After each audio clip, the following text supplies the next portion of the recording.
Calder first saw Rosalie as a moving, dark shape against the snow, not as a person at all, just the suggestion of life where nothing should have been. The mountain pass had turned mean days before, turning the telegraph line into a thin, vibrating thread stretched between stubborn poles. Calder had been sent to keep the station's mechanism running and the wires clear, a man alone with a lamp, a tool chest, and the quiet arithmetic of signals. Send. Wait. Correct. Send again. He believed in work. He didn't believe in miracles. That belief had been tested the moment his horse slipped on glare ice and went down hard. Calder remembered the impact more than the fall. He remembered the air leaving his lungs as if someone had yanked a rope across his chest. He remembered reaching for the saddle horn with numb fingers, then hearing the faint click of metal against stone, his own telegraph key thrown loose by the jolt. His last thought before pain swallowed him was that he would freeze before anyone came. When he woke, he tasted smoke and bitterness. Someone had burned pine resin. Someone had cleaned his face with cloth that smelled of crushed sage. His eyes opened on a world of dim lantern light and moving shadows, and he tried to speak but only managed a broken breath. Rosalie sat close enough that her warmth bled into his blanket. She didn't look at him like a stranger looks at a problem. She looked at him like he was a storm she had already decided how to survive. Her hands were steady. Even in the cold, they didn't tremble. She held the cloth to his cheek and lifted it away with a careful gentleness that made Calder's throat tighten. "You're awake," she said, her voice low and controlled. She didn't ask where he was. She didn't ask if he was grateful. Those were questions men asked when they wanted to feel like the world owed them something. Her questions were different. "Can you swallow?" Calder tried to answer and failed. Pains sparked behind his ribs with each effort, then eased slightly as she pressed 2 fingers just above his collarbone. The pressure made him wince. Her thumb slid along the edge of his wound like she knew exactly where it would hurt and exactly how much. He realized she was assessing him for more damage, not admiring him for being alive. He started. Rosalie leaned closer. "Don't spend yourself on words. Use your breath to live." He had never met a woman who spoke like that. Not in any town the railroad touched, not in any saloon where men leaned back and made speeches with their mouths. He had seen native women, of course, at markets, at roadside camps, in the distance when he rode out for supplies. But he had never been forced into proximity with one who treated survival like a craft. Her blankets were not station cloth. They were woven and layered, patched and restitched. A strip of hide hung from her shoulder, damp at the edges from the snow she must have stepped through to reach him. Calder realized with a slow, sinking dread that she had come for him after his fall. She hadn't merely found him on her way somewhere else. She had aimed herself at his broken horse and decided he was worth the risk. Outside the station, the telegraph wires groaned in the wind. Calder heard the line's faint, metallic complaint and wondered how long she had been there, how long she had kept the stove fed, how long she had sat beside his fever until his breathing eased. When she rose to fetch water, Calder strained to follow her with his eyes. She moved with the economy of someone who couldn't afford waste, no wasted steps, no wasted gestures. She pulled a small tin from her satchel and dipped a cloth into it. She came back and wiped the sweat from his brow. "You've been keeping me," he managed, voice rough like old leather. Rosalie's mouth shifted, neither a smile nor a frown. "I've been stopping you from dying." Calder swallowed again, and this time his throat cooperated. His body felt heavy with fever, but the worst of it had retreated. "Why?" Rosalie's gaze went toward the window slit where the past disappeared into white. Her expression hardened in a way Calder recognized from storms. There was no room in it for sentiment. "You men," she said. It wasn't an accusation so much as an observation sharpened to a point. "You ride and you fall, and then you pray the world will answer." Calder stared. "I don't pray." "Then you're like a praying man with his eyes open," she replied. Calder tried to sit up. His shoulder protested. Rosalie caught him before he could strain himself. guiding him back down as if she had done it before with others in worse condition. "Rest," she said. "If you can hear, you can think later." He wanted to argue. He wanted to insist he was not helpless. But every breath reminded him that his body had been close to giving up. He lay still, watching her. He watched the way she flinched at certain sounds, as if she recognized the difference between wind and footsteps. Then, while Calder drifted into short, fevered sleep, he heard voices in the yard below. A boot struck snow. Another followed. Calder woke again with a start, and Rosalie was already between him and the door, her posture changed from caretaker to guard. "Quiet," she murmured. The station had no proper walls, just timber and a drafty door. The storm made it louder than any threat should be. Yet Calder heard the clink of metal and the low, controlled tone of men who believed the mountain belonged to them. A fist pounded on the door. "Telegraph station!" a man called. His voice had the rasp of a habit of shouting. "Marshal's office! Calder Rusk inside?" Calder's heart lurched. Calder Rusk was his name. He had not given it yet to Rosalie, unless she had learned it. Unless she had been searching for him specifically. Rosalie didn't move away from the door. Calder saw her hand tighten at her side around something small, perhaps a knife, perhaps a tool. Her eyes stayed on the door as if she could see through it. "Calder," she whispered, and for a moment her voice softened. "He isn't you." Calder didn't understand. Then he heard another voice, lower, with authority that made the snow itself feel like it listened. "Open up," Marshal Trennan said. "We found your horse. We found you almost dead. Now we'll see why the station is warm and who's been inside." Rosalie turned her face slightly toward Calder. Her expression warned him not to speak. Then she stepped back, not into the center of the room, but toward the side where a crate hid a narrow space under a bench. Calder realized what she was doing, making herself invisible, not hiding him, hiding herself from men who would decide in an instant that her survival was a crime. The door creaked as Trennan and his men forced it. Frost spilled in through the seam like hungry breath. Marshal Trennan stepped inside first, his coat heavy with snow, his hat brim shining with ice. His eyes went directly to Calder's bed. He took in the steam of the stove, the neatness of Rosalie's work, the way the room had been cared for as if someone had been living here. "Calder Rusk," Trennan said. "You're alive. Good." His gaze flicked to the edge of the room, to where Rosalie had shifted. "Now show me who else is in here."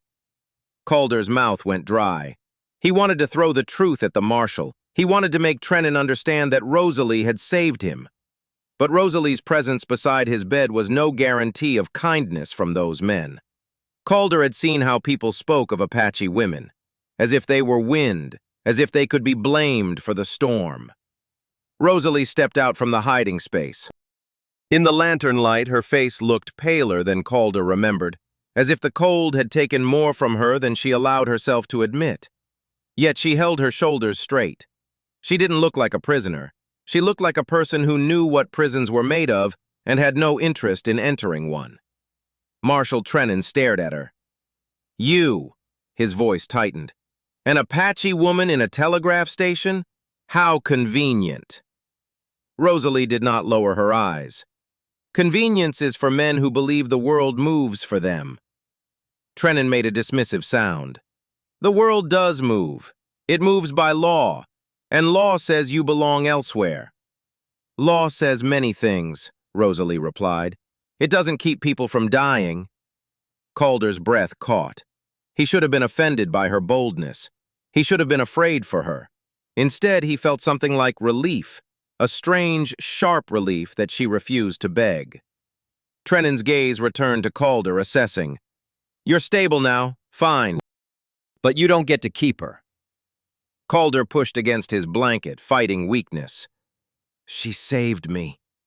The words came out hoarse, strained. "She—" Rosalie's eyes flicked to him and her face hardened at the edge. He realized he was giving Trennan a reason to treat her as a hostage. Trennan lifted a hand. "Don't waste your strength, Calder. The question isn't whether she helped you. The question is why.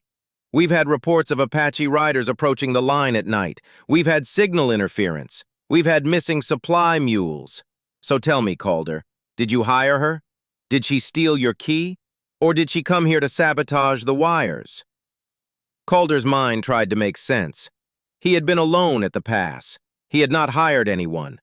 He had not noticed interference before his fall because his mind had been too focused on keeping the mechanism from freezing. He had only noticed one thing: the way Rosalie's presence felt like an anchor. "I didn't see anything," Calder said, though it wasn't fully true. "I fell. She found me. She kept me alive." Marshal Trennan's expression barely shifted. He looked as if he had already decided the outcome and only needed words to justify it. "You'll testify in court," he said, then signaled to his men. Two men stepped toward Rosalie. Calder tried to move, but pain stabbed his side. He couldn't rise. He couldn't stop them. Rosalie moved instead. She stepped close to Calder's bed, close enough that the lantern light caught the silver pin in her hair. She reached for his telegraph key, his hand-to-hand companion, and lifted it from the floor where it had fallen. She placed it in Calder's lap with a careful, deliberate motion. Calder blinked. "What are you doing?" Rosalie's voice dropped, intimate with danger. "If you die here, no one will know the line's been tampered with. If you live, people will argue. If you call for help, people will come." Trennan barked an order. The men reached for Rosalie. Calder tried to speak again, but Rosalie's gaze stayed on him, compelling him to decide. He didn't know how to repay kindness. He didn't even know what the debt was, beyond the simple truth that he owed his life to her hands. He lifted the telegraph key despite his shaking fingers. His station had a battery line. The telegraph tower at the yard's edge rose into the storm like a skeleton finger. Calder had been the one to send messages to the county town. He had done it when weather spared them and when it didn't. He knew the codes and the rhythm. "Calder," Rosalie said softly, like she was reminding him of something he already knew. "Send." He turned the key. The sound of it clicking into the line filled the room, a heartbeat made of metal. The men holding Rosalie paused, startled by the sudden insistence of the sound. Marshal Trennan's eyes narrowed. Calder sent his message with all the strength his body could spare. He didn't know what to say that would make Trennan's men listen, but he knew what he feared more: letting Rosalie vanish into their hands and letting the story become whatever the marshal wanted it to be. He wrote the simplest line he could manage, each dot and dash a confession to the world. "The telegraph station is under threat. An Apache woman saved me. Send assistance." His signal crackled through the wires. The storm swallowed the rest of his breath. Marshal Trennan stepped forward, rage tightening the lines of his face. "You think you can call the cavalry? Out here?" Rosalie's jaw set. "It will take time, but it will come." Trennan's hand hovered near his revolver. For a moment, the air seemed to freeze further than the weather outside. Then another sound joined the room, faint, distant, the telegraph reply that meant the line had held. Calder heard the mechanism answer as if it had been waiting for him. Trennan's eyes flicked toward the instrument. His certainty cracked just slightly. "You can't outrun what people want," he said. But his voice no longer sounded like a verdict. It sounded like a threat being negotiated. Calder's breath came in ragged pulls. He couldn't stand, but he could still aim his words. "She didn't tamper with the line," he rasped. "She's been keeping it running. She's been doing it while I was down." Trennan stared at him. "Prove it." Rosalie looked at Calder, and for the first time Calder saw exhaustion under her defiance. Her hands were red at the fingertips from cold work. Her shoulders sagged by a fraction. She had kept him alive and kept his equipment moving, and all while knowing she was the one a marshal would come for. Rosalie took a breath. "Ask the mechanism," she said. "Ask the oil. Ask the clockwork. Ask who replaced the ice-thickened insulators." One of Trennan's men glanced around as if searching for the truth in evidence rather than in rumor. But Trennan wasn't interested in proof. He was interested in control. "Enough," he said. "You'll come with me, woman." Rosalie didn't resist immediately. She didn't bargain. She simply turned her head toward Calder. Calder met her eyes and understood something he hadn't understood before. She wasn't only trying to survive Trenin. She was deciding what kind of life to fight for. "You saved me," Calder whispered, though his voice wasn't strong enough to be a promise. Rosalie's expression softened for a heartbeat. "No." Her answer was quiet but absolute. "You survived because you were lucky and because I chose to help. Don't make it bigger than it is." Then she looked away, letting the marshal's hands close over her arms. The station fell into a tense, hollow quiet after they left. Calder stared at his instrument like it might explain why he felt powerless. He had sent for help, but in the frontier, help often arrived too late, or arrived with its own agenda. Days blurred. His fever returned briefly, then eased. The telegraph line kept chattering faintly when the wind allowed it. Calder did his work with grim focus, as if his duty could stand in for gratitude. He told himself he was keeping the signal alive so Rosalie would have proof of his words. When supplies arrived and men came to check the station, they came already convinced. "Marshal says there's Apache trouble," one of the riders said. "They get bold when the wire's busy." Calder wanted to shout that Rosalie was not trouble, she was care, but he couldn't afford to fight every mouth that already held a story. He only had one advantage, the telegraph message he had sent, the echo that had rung down the line to other stations. Word traveled faster than grief. If any of his superiors believed his signal, someone would come to verify it. 2 nights later, when the storm finally loosened its grip, Calder saw the shape of horses at the pass. Not just one set. A line of riders with official coats and a wagon, the kind of arriving that meant someone higher than Marshal Trenin had noticed. Calder's relief came so hard it almost broke him. He sent a message as the men approached and ran what errands he could with hands that shook from lingering weakness. The lead rider dismounted and introduced herself as Deputy Willa Harrow, a woman with iron in her backbone and a demeanor that suggested she didn't like being impressed. She looked at Calder's bed, then at the repaired insulators, then at the telegraph mechanism. "Your message held," she said. "You're alive." Calder nodded. "She saved me." Willa's gaze sharpened. "Who?" Calder felt his jaw clench. "Rosalie, an Apache woman." Willa didn't flinch at the name. "Marshal Trenin said she was stealing from you." "He's wrong," Calder said. His voice steadied as if anger poured into him when pity failed. "He came in like he owned the world. He grabbed her while I was barely able to breathe." Willa studied him for a moment. "You sound like a man who owes a debt he can't pay." Calder swallowed. "I don't know how to repay her." Willa's expression tightened with something like recognition. "Most folks only know how to pay debts by pretending they're not debts." Then she turned her attention outward. "Where is the prisoner?" Calder's chest tightened. "I don't know. He took her." Willa's eyes went distant as she considered the logistics. Then she signaled, and men moved in a way that suggested they were already tired of Trenin's methods. At dawn, Rosalie returned, not walking freely as if she had never been seized, but brought back by a wagon that smelled of cold iron and unwashed blankets. Her wrists were unbound when they reached the station, yet she held her hands close to her body as if expecting chains to appear again. Calder saw her and felt the world tilt. Rosalie looked at him with tired eyes that still carried defiance. She wasn't triumphant. She wasn't grateful in the way men demanded gratitude.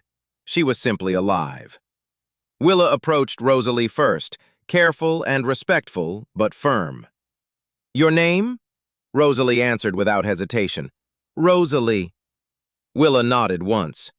"And you were with Calder Rusk when he fell?" Rosalie's gaze flicked to Calder, then back to Willa. "I was with him when he could have stopped breathing." Willa's expression turned wary. "Marshal Trenin accused you of tampering with the line." Rosalie's lips pressed together. "If the line went silent, it was the storm, not my hands." Calder wanted to step in, wanted to offer proof, wanted to argue her innocence. But the truth came out differently. He couldn't stop thinking about the question that had haunted him since she first tended him. Why had she chosen to help? She didn't seem like a woman who helped out of compassion alone. She helped because helping fit into a larger plan, a way of navigating danger that allowed her to stay alive as herself. Willa held her gaze steady. Marshal Trennan will be questioned. You'll be released if the evidence holds. Rosalie looked at Calder again. In her eyes, he saw something like demand. Not for romantic devotion, not for marriage proposals made too quickly in saloons. Demand for something harder. Recognition. The kind that didn't require her to become a symbol. Calder cleared his throat. I don't know what you want, he said, voice low, but I owe you. Rosalie's expression didn't soften as much as Calder hoped. Owing makes men feel entitled. He winced. Then tell me how to repay you without making me entitled. Rosalie glanced toward the telegraph mechanism, toward the repaired wires, toward the work that had kept him breathing. You can help the line, she said. You can keep it running until the next storm breaks it, and the next, and the next. And when someone comes asking questions about what you saw and what I did, you can tell the truth without dressing it up. Calder nodded slowly. That's your repayment? It's what your repayment must be, Rosalie said. You can't pay me back the way you'd pay a merchant. You pay by not lying. Calder held the words like they were a sacred tool. Willa's attention drifted to Calder now, as if she wanted to measure him too. Calder, she said. Marshal Trennan has a record of aggressive arrests. He's been skimming supplies and calling it law. Calder's stomach tightened. So it's not only about me? Willa's eyes hardened. No, it never is. It's always about someone with power deciding what they can take. Calder looked at Rosalie. The picture clicked into place in his mind. Her sudden appearance, her skilled hands in his room, her careful attempts to hide herself when Trennan entered. She had known what would happen. She hadn't known if she could prevent it. And now that she had returned, she looked smaller than Calder remembered. Not physically only, but as if the strain of holding her world together had left her fewer reserves. Rosalie stepped back. I need the pass station to stay open, she said. Your wire keeps people from riding blind. Willa's brows rose. People like who? Rosalie's eyes went distant. People who aren't welcomed in town. People whose horses get shot by men who swear they're protecting law. Calder realized that Rosalie's help wasn't only about him. She had helped him because he was part of the pass's fragile lifeline. She had intervened because if Trennan succeeded, he would not only take her, he would break the line and cut communication to places where her people lived at the mercy of rumor. That made Calder's debt feel heavier. He didn't just owe her life, he owed her a choice in how he used his own. Marshal Trennan returned the same day, escorted by another deputy. Calder watched him with cold focus. Trennan looked as if he had been offended by the concept that his authority could be challenged. He tried to speak first, but Willa shut him down with paperwork and questions. The station's repaired insulators and oil logs were brought out. The telegraph message Calder had sent was replayed and verified. Trennan's story unraveled in small ways. He insisted Rosalie had been alone when she approached the station, yet he couldn't explain the meticulous work she had done inside. He insisted there had been signal tampering, but the dates on the repairs told a different chronology. The final blow wasn't evidence alone, it was testimony. Calder stood when his legs trembled. He told Willa and the assembled men what he knew, and he did it without dramatizing Rosalie into a saint or himself into a victim. He described the storm, the fall, the way Rosalie's hands had moved, the way she had hidden herself when Trennan arrived, the way she had chosen not to plead for her freedom, but to demand truth. As he spoke, Rosalie's gaze stayed on him. She wasn't watching like a prisoner waits for her judge. She was watching like a person tests whether someone can hold the truth without turning it into a weapon. When Willa asked Trennan if he had any additional claim, Trennan's answers turned sharp and defensive. His arrogance tried to cover his fear. By nightfall, he was arrested for abuse of authority and dismissed from the marshal service. It wasn't justice in the way a story would promise. It was justice with paperwork, delays, and the knowledge that men like Trennan didn't vanish just because the station had a better witness. Rosalie didn't cheer. She didn't relax fully. After the last wagon wheel rolled away, Rosalie stepped into the station's small front room and reached for her satchel. Calder saw a piece of fabric tied near the bottom, something she had not needed until now. "You're leaving," Calder said. Rosalie paused, then looked at him. Her voice was quiet. "I can't stay where lawmen watch. Not after what happened." Calder's chest tightened. The relief that she had survived the marshal's hands curdled into fear. "If you leave, the line goes back to being just me." Rosalie tilted her head. "The line is still yours. It will be yours until it becomes dangerous for you." Calder didn't like that. He didn't like that the world required her to decide what he could handle. "I won't let you be dragged again," he said. Rosalie's eyes flashed. "You don't get to promise what you can't control." He held her gaze. "Then what can I control?" Rosalie considered him.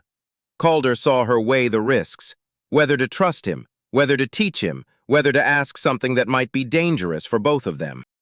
Finally, she said, "You can control what you do with what you learned." Calder's throat tightened. "And what did I learn?"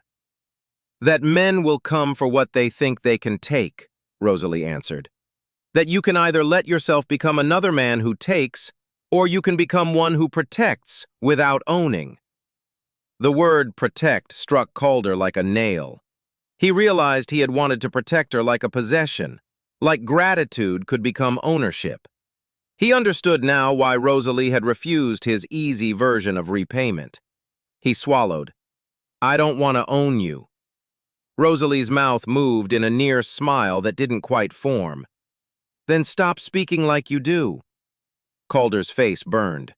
"I'm trying to—" Rosalie stepped closer, close enough that Calder could smell the pine smoke on her shawl. Her eyes were dark, serious. "Trying is not the same as doing. I won't live on trying." Calder nodded, and the nod felt like a vow he was finally worthy of. The station's days became a new kind of struggle.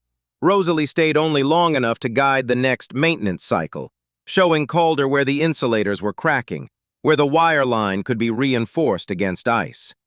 She taught him the station's rhythm in a way no manual did, when the wind would make the signals lie, when to trim the lamp wick so the flame wouldn't smoke, when to listen for the subtle changes that meant an approaching rider. Calder did his work, sometimes clumsy, often grateful, always cautious about his own instincts. When he made mistakes, Rosalie corrected him with quiet authority. When he flinched, she didn't coddle him. She made him face the work until he could do it. And through the labor, something slowly changed. At first, it was only survival. Calder learned her routines. He learned how she breathed when the cold threatened her joints. He learned how she watched the horizon with a focus so sharp it made him feel careless even when he tried. Then, one evening as the light drained from the mountains and the pass turned ink black, Rosalie sat by the stove and began mending a tear in a leather strap. Calder sat opposite, his hands wrapped around a tin cup with warm water. His fever had fully left him, yet his body still felt like it had been remade, more alert, more honest, less inclined to pretend he could outrun consequence. "You keep looking at me," Rosalie said without looking up. Calder's breath came out slowly. "You keep teaching me." Rosalie's fingers paused. "Teaching is a form of payment." Calder frowned. "So you're paying me too?" Rosalie's eyes lifted. "I pay in the way you can afford." The answer was infuriating in its practicality, in its refusal to turn tenderness into fantasy. It was also, Calder realized, the purest kind of respect. He set the cup down carefully. "Why help me in the first place?" Rosalie stared at the strap as she continued stitching. "Because your fall wasn't only your misfortune," she said. "It was a hole in the pass's protection. If you died, your station became only a ruin, and ruins make men careless." Calder leaned forward. "And you cared." Rosalie's voice softened just slightly. "I cared for what your life meant to others. I cared because if Trennan thought he could crush me with law, he could crush the people I protect with fear. Calder nodded, but the truth still didn't satisfy him. It didn't explain why she had sat at his bedside and stayed when she might have chosen to vanish into the storm. He waited. Rosalie's hands kept moving, stitch by stitch. Finally, she said, "And because when I saw you on the ground, you didn't look like the men I've known who smile before taking." Calder blinked. "What did I look like?" Rosalie's needle slowed. "Like a man who didn't understand what his kindness cost." Calder's chest ached. "I didn't feel kind. I felt broken," Rosalie offered, and her eyes held his with a steady, painful clarity. He exhaled. "Yes." Rosalie resumed stitching. "Sometimes broken men are the only men who can become safe." Calder stared at her hands. The quiet intimacy of the work made his heart move in ways he didn't know how to name. He didn't want to rush it. He didn't want to claim her with words. So he said the only honest thing he could manage. "When I thought you might be taken, I felt like the mountain itself was closing." Rosalie looked up sharply. "You think I was closing?" "No," Calder insisted. "I meant my world. I meant the parts that had started to rely on you." Rosalie's face went still. The silence between them stretched like the telegraph wire itself, tense, humming with hidden charge. At last she said, "Then you understand why I won't pretend this is simple." Calder swallowed. "I'm not asking you to pretend." Rosalie's expression tightened. "Good, because if this becomes something I regret, you'll hate me for it. And if it becomes something I can't regret, you'll still have to live with what people will say." Calder's chest felt tight. He knew what people would say about Apache women. He knew what towns would call betrayal. He knew what lawmen would call audacity. He also knew that he had already broken from Marshal Trennan's version of reality once. He had already sent a signal that did not fit into the story men like him wanted. "I'll live with it," he said. Rosalie's gaze softened, but her voice remained wary. "Living with it isn't the same as surviving it." The next week tested their new understanding. A rider arrived from the next station down the line with news that made Rosalie go pale. A group of men had been seen near the river crossing, men who didn't belong to the county, men who traveled fast when the weather went bad. Calder listened while Rosalie sat with her shoulders tense, her needle paused mid-stitch. "The wires will be targeted," Rosalie said. "If they cut the line, they can move without warning." Calder set his jaw. "We can guard the tower." Rosalie shook her head once. "No, not like that." Calder blinked. "Then how?" Rosalie looked at the telegraph key, then at Calder's hands. "You don't need to fight them with bullets. Bullets are loud. Bullets bring the wrong men." "What then?" Rosalie rose and walked to the window slit. Outside, the pass was still, deceptive in its quiet. Snow lay piled in drifts, waiting to slide. "You do what you did before," she said. "You tell the truth fast. You make the wire speak. You make it harder for them to rewrite what happened." Calder's pulse sped. "You think the telegraph is our shield?" "I know it can be," Rosalie answered. He didn't argue. He only felt fear, fear that speaking truth could bring violence anyway. That night, when the men came in a stealth that didn't belong to honest labor, Calder heard them before he saw them. He heard the crunch of snow under a careful boot. He heard the faint rasp of metal against wood as they approached the tower. Rosalie appeared silently at his side, her body angled like a weapon held back until the right moment. Calder wanted to grab a rifle. His hands moved without his consent, searching for something to do. Rosalie caught his wrist. "Not yet." Calder looked at her, and for once she didn't appear fearless. She appeared focused, like a person who had already calculated the cost of every choice. A shadow moved near the tower. Calder saw a lantern flare and then dim. A blade scraped. Someone was trying to loosen a protective cap. Calder's throat tightened. He remembered Trennan's words, remembered how easily men could turn suspicion into permission. Rosalie released his wrist. "Send," she whispered. Calder ran to the mechanism, breath too loud in his ears. He pulled the key with trembling fingers and began transmitting a warning to the next station and beyond. But he didn't simply warn of sabotage. He described the men's approach, the time, the direction, the likely motive. The words came in a rush. He spoke like the truth was a rope, like if he tossed it hard enough it could catch someone before they fell. The reply crackled, then another, as if the line was full of people whose lives depended on someone else not being brave enough.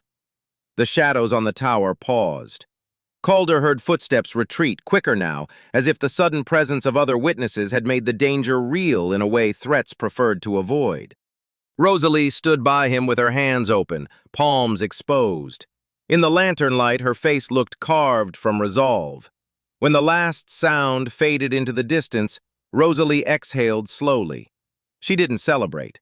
She didn't allow herself relief yet. Calder turned to her. They backed off. Rosalie nodded. For now. Calder reached for her hand. He hesitated just before contact, then finally touched her fingers. They were cold, but they were real. Rosalie didn't pull away. A long silence followed. The telegraph key sat between them like a third presence. Calder's voice lowered. If I keep doing what you taught me, if I keep telling the truth, will you stay long enough for me to learn how to be safe to you? Rosalie stared at their hands as if she didn't trust her own eyes.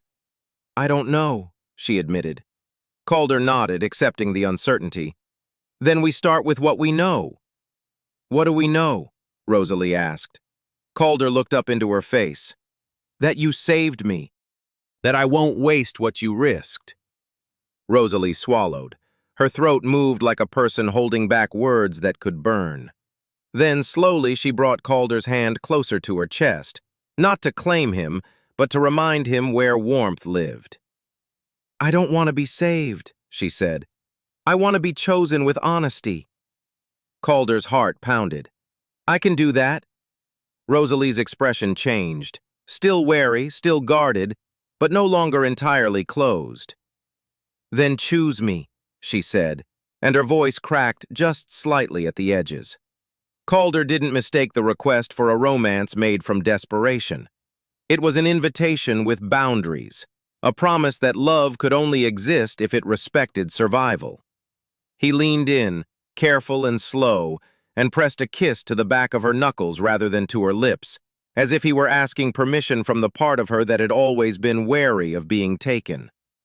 Rosalie let out a breath, and her shoulders loosened by a fraction. When she finally looked at him, her eyes held something tender and stubborn at once.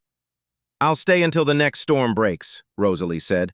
After that, we'll see what the pass allows. Calder nodded.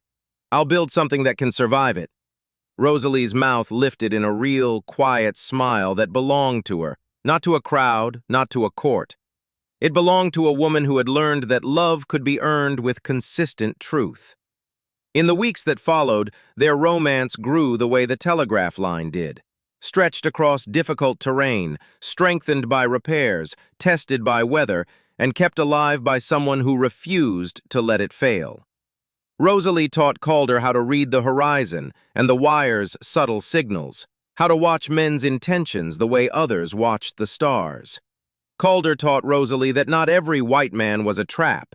He offered help without ownership, brought supplies without demanding gratitude, and spoke Rosalie's name like it mattered. Willa Harrow returned sometimes with official questions and unofficial respect, ensuring Trennan's kind of cruelty wouldn't return unchecked. But the heart of the change remained between Calder and Rosalie. One late autumn evening, when the air was sharp and the telegraph's clicking sounded almost like music, Rosalie sat beside Calder as he repaired a small section of wire. She watched his hands, his focus, the way his scars had begun to fade into stories rather than warnings. "You're learning," she said. Calder tightened the wire and nodded. "You're teaching." Rosalie's gaze drifted to the door, to the pass beyond, where riders moved like shadows across the ridgeline. "My people will ask questions," she said. Calder didn't pretend certainty. "They should." And I'll answer.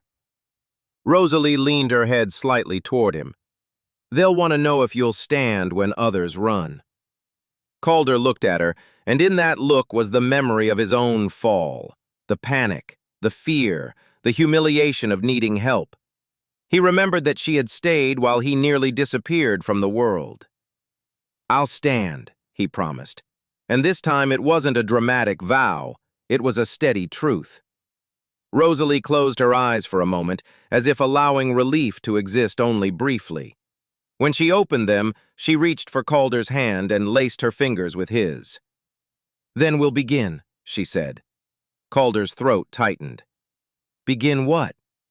Rosalie's smile was small but certain. "Begin the life that doesn't belong to lawmen and rumors." He held her hand tighter, careful not to crush. He leaned toward her, and this time the kiss he gave her landed on her lips, not with hunger, but with gratitude shaped into commitment.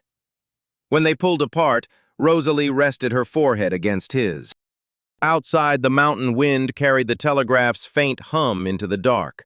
Their world was still dangerous. Their future was still uncertain. But for the first time since Calder had fallen from his horse, he felt like he wasn't surviving alone. He felt like he had built something honest enough to last.